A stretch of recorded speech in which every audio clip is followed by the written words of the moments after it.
있는 그대로의 나. 섭세론 1편.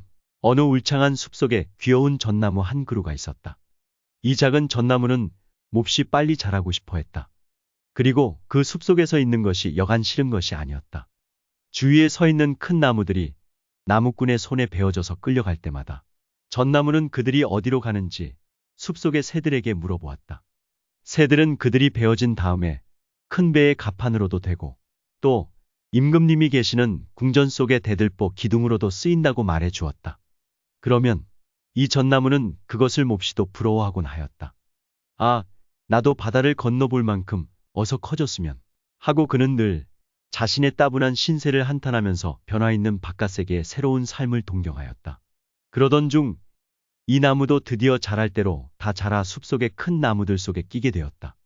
이 숲을 찾아오는 사람들은 모두 다 이 전나무를 보고 참 아름다운 나무다 하고 감탄들을 하였다. 전나무는 그것이 무척 기뻤다. 그러나 이 전나무는 한 군데서만 서 있는 것이 도무지 싫어 못 견딜 지경이었다. 그러던 어느 날, 이 전나무에게도 드디어 때가 왔다. 나무꾼들이 달려들어 이 전나무를 도끼로 찍어 넘어뜨렸다. 전나무는 그것이 몹시 아팠으나 새로운 세상으로 가본다는 기쁨에 그 고통을 이를 악물고 참았다. 사람들은 전나무를 소중히 끌고 가서 그 나라의 임금님의 궁전뜰 안에 세워 놓았다. 그러자 여러 사람들이 와서 전나무의 몸에다 반짝이는 장식을 가득히 달아주었다. 다시 며칠이 지난 후 이 전나무의 주위에서는 화려한 파티가 벌어지고 사람들은 이 전나무를 바라보면서 와우, 정말 훌륭한 크리스마스 트리군 하면서 감탄하는 소리가 들렸다. 전나무는 처음으로 세상에 태어난 보람을 느낄 수 있었다. 전나무는 정말 이 숲속에서의 변화없는 생활보다 남에게 찬사를 받는 지금의 영광이 그에겐 한없이 소중한 것으로 여겨졌다. 크리스마스 파티가 끝나자 다음날 아침 전나무에게 사람들이 또다시 달려들었다. 전나무는 또 멋진 장식을 자기에게 달아주려는가 보다 하고 생각했다. 그러나 그것이 아니었다. 사람들은 그를 불빛 없는 어두운 창고 속으로 끌고 가 쳐넣어 버렸다. 전나무는 깜짝 놀랐으나 어쩔 수가 없었다. 그리고 그는 긴 겨울을 어두운 창고 속에서 보내야 했다. 그러자 그는 다시 밝은 공기가 있었고 햇빛이 찬란히 빛나고 있었던 숲속의 어린 시절이 그리워졌다. 그러나 그는 또 다른 멋진 변화가 닥쳐오기를 은근히 바라고 기다렸다. 긴 겨울이 다 가고 봄이 되었다. 사람들이 다시 와서 전나무를 밖으로 끌어내었다. 옳지, 이제부터 새로운 삶이 시작되는구나 하고 전나무는 생각했다. 그러나 사람들은 그를 보고 정말 볼품없이 말라버렸군 하고 말하는 것이 아닌가. 그리고는 달려들어 도끼로 전나무를 토막토막 잘라버렸다. 전나무는 도끼의 몸이 갈라질 때마다 숲속의 어린 시절이 뼈아프게 다시 그리워졌다. 그러나 그런 것을 생각할 겨를도 없이 벌써 전나무의 몸뚱아리는 장작이 되어 화로 속에서 불타버리고 있었다. 위의 이야기는 안데르센의 동화에 나오는 일화다. 우리들이 이 거친 세상에서 그런대로 행복하게 살아갈 수 있는 방법은 대체 무엇일까? 물론 처세술이 좋아야 할 것이다. 그러나 여러 처세술 중에서 우리에게 가장 긴급히 필요한 것은 무엇인가? 그것은 있는 그대로의 나 자신을 받아들이는 일이다. 사람은 누구나 다 자기의 현재 처지보다는 더 나아지는 것을 희구한다. 그러나 그 소망이 과연 다 이루어질 수 있는 것일까 의구심이 들기 마련이다. 시골서 사는 사람들은 도시에서 사는 것을 부러워하는 막연한 동경에서 시작한 일은 결국 이 전나무와 같은 결말을 보게 되고, 그리고 남의 밑에서 일을 하고 있는 사람들은 어서 빨리 현 상황에서 벗어나 그 명예욕과 행복해지고 싶은 욕망 때문에 갖가지 처세술들이 동원되고 있는 것이다.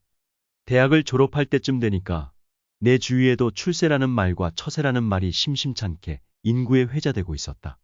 이전까지 나 중심이었던 대인관계도 처세를 중심으로 다시 고쳐 생각하게 되고, 손윗 사람을 대할 때 말 한마디 한마디에도 신경을 쓰게끔 되었다. 참 어지간히 속물이 된 셈이다. 그러나 세상 사람들이 다 인정하는 그 둥글게 세상을 살아가는 법에 점점 더 강한 의문을 품게 되었다. 과연 그렇게 눈치를 보고 아부를 잘 해내야만 소위 출세를 할 수 있을 것인가, 혼자서의 사회생활은 불가능한가 하는 생각들이다. 그래서 우선 아쉬운 대로 얻은 결론이 있는 그대로의 자신을 받아들이자는 것이었다. 내 생각에는 이것이 우리 젊은이들에게 가장 좋은 처세법이 되어줄 것만 같다. 우리들을 불행하게 만드는 것은 우리가 항상 우리들 스스로에게 만족하지 못하고 있다는 사실이다. 나는 왜 남보다 못생겼을까? 나의 IQ는 왜 남들보다 낮을까? 나의 직업은 왜 이렇게 발전이 없는 것일까? 하는 가지각색에 있는 그대로의 스스로를 받아들이지 못하는 생각들이 우리들을 좀먹어 들어가고 있다. 그것은 종말에 가서는 열등감으로 발전하여 시기심과 질투심으로 연결된다. 있는 그대로의 자신을 받아들인다는 말은 쉬울 것 같으나 사실 어렵기도 하다. 그것은 우리들 같이 지식인이라고 자처하는 사람들에게는 더욱 그렇다.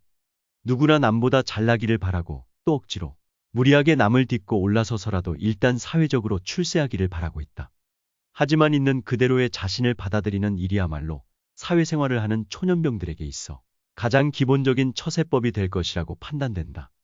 뭉뚱그려진 반항심과 욕구 불만 속에서 허덕이고 있는 우리 젊은이들이 어리석은 전나무와 같은 신세가 되지 않기 위해서라도 이 좌우명을 체질화시키는 것이 필요하다. 이 좌우명은 스스로의 무능과 자격지심을 자유하기 위한 손쉬운 방편이 아니라 어디까지나 세속적 출세를 위한 도구로서의 역할까지도 해줄 수가 있다. 그렇다면 과연 있는 그대로의 자신을 어느 범위까지 허용하여 받아들여야 할 것인가? 이것은 확실히 어려운 문제이다. 우리 스스로가 대제국의 임금이 될 수도 있는데 현재는 되지 못하고 있는 것이라고 생각하여야 할까? 아니면 거지로 살아야 할 팔자인데 지금 겨우겨우 입에 풀칠이라도 하고 살아가는 것을 다행스럽고 만족하게 생각하여야 할까? 전자에 치우친다면 자칫 과대망상증으로 빠져들어갈 위험이 있고 후자에 치우치게 된다면 너무 초라하고 꾀죄죄해지기 쉽다. 내 생각엔 있는 그대로의 자신을 받아들이는 데 있어 우리들에겐 일정한 기준이 없어야 할 것 같다. 자기 스스로의 존재를 지나치게 높여서도 안 되고 또 지나치게 낮춰서도 안 된다. 그때마다 다가오는 상황을 필연적 숙명으로서, 아니, 나아가서는 신의 섭리로서 받아들이는 것, 그런 태도가 우리들에게 필요하다. 어떠한 기준 위에 우리를 올려놓는다면 우리는 곧 그 기준에 우리들 스스로가 못 미치게 됨을 깨닫고 절망의 구렁텅이로 빠져들어갈 위험이 생기는 것이다. 그때 일어나는 생의 변화가 이미 작정된 것이라고 생각하게 된다면 우리의 마음은 일단 편해질 수 있다. 인생을 마치 연극에서 비극적 운명의 역을 맡은 배우가 불행해지는 역할을 각본에 따라 당연히 해나가는 것과 같은 태도로 살아갈 때 오히려 행복해질 수 있다. 데카르트는 그의 방법론 서설에서 이 세상을 다소나마 행복하게 살아나갈 수 있는 네 가지의 경륜을 들고 있는데 그 안에 이 세계의 질서보다는 오히려 나의 욕망을 바꾸려고 노력할 것이라는 조항을 집어넣고 있다. 우리가 타임머신을 타고서 고대 중국으로 거슬러 올라가 진시황이라도 되어 미녀들을 마음대로 거느리고 다른 사람들을 무더기로 죽이고 살리고 하며 지낼 수는 없지 않겠는가? 그러려면 정말 이 세계의 질서를 몽땅 바꾸어 놓지 않고서는 곤란한 일이다. 우리들의 속물근성은 자꾸만 우리들을 그러한 욕망 쪽으로 부채질하지만 그것의 달성은 정말 불가능하기만 할 뿐만 아니라 그러한 욕망 자체가 우리들을 빗나간 인생의 구계자로 만들기에 충분하다. 그러기보다는 차라리 데카르트의 말대로 우리의 욕망을 바꾸려고 노력하는 편이 더 손쉽고 합리적인 섭세법일 것이다. 그렇기에 데카르트는 그의 경륜 속에다 다시 너의 나라의 법률과 관습에 복종하여 하나님의 은총으로 내가 어렸을 때부터 배워온 종교를 한결같이 지키며 실생활에 있어서 가장 온건하고 또 극단에서 가장 먼 의견들을 따라 너를 다스릴 것이라는 얼핏 보기에 너무나 평범한 잔소리 같은 조항을 끼워 넣고 있는 것이다.